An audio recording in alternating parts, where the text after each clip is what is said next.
Le photovoltaïque, ce n'est pas encore la ruée vers l'or. Pourtant, le prix de l'électricité pourrait bientôt avoir doublé en seulement 3 ans. Et il va continuer de grimper. Alors, qu'est-ce qui freine l'installation de panneaux photovoltaïques chez les particuliers? Bonjour.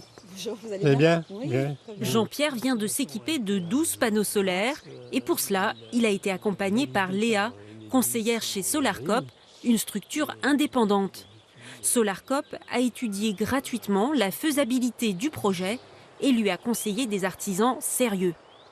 Je pense qu'il y a beaucoup de gens qui ont encore peur des a priori, à juste titre d'ailleurs, c'est tout à fait légitime, sur les arnaques, sur le prix, parce qu'ils sont sollicités de toutes parts et qu'ils ont des informations très différentes, et souvent malheureusement pas correctes.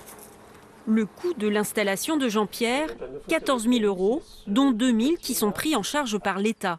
Il faut compter environ 10 ans pour que l'opération devienne rentable. Mais Jean-Pierre avait d'autres réticences avant de se lancer. La durée de garantie, ça faisait partie de mes préjugés. Les panneaux solaires et les panneaux photovoltaïques n'étaient pas fiables, alors qu'aujourd'hui, ceux qui sont installés là sont garantis 25 ans. Et ils sont censés fonctionner pendant au moins 40 ans. Jean-Pierre consomme en partie les kilowatts qu'il produit et revend le surplus au réseau électrique. La nuit, naturellement, il achète de l'électricité à son fournisseur. Là, petite déception. La vente de Jean-Pierre n'est rachetée que 13 centimes le kilowattheure, alors qu'il le paie 22 centimes quand il a besoin de l'électricité du réseau.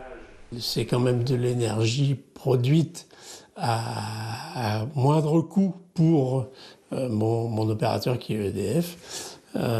Donc je pense qu'il pourrait faire un effort sur le prix d'achat, mais bon, c'est pas le cas. Cette différence de prix se justifie en partie quand on envoie son surplus de production électrique dans le réseau. On utilise ce réseau et ça se paye, comme l'explique ce spécialiste des énergies renouvelables. Votre solaire ne permet pas à EDF, mais aussi à RTE, réseau de transport, et à Enedis, réseau de distribution, de réduire leurs investissements dans les réseaux. Donc, on ne vous fait pas grâce de ces éléments-là quand on vous rachète votre courant. Et c'est assez normal. Globalement, avec une installation de panneaux solaires qui permet l'autoconsommation, l'objectif, c'est surtout de consommer ses propres kilowatts plutôt que d'en revendre.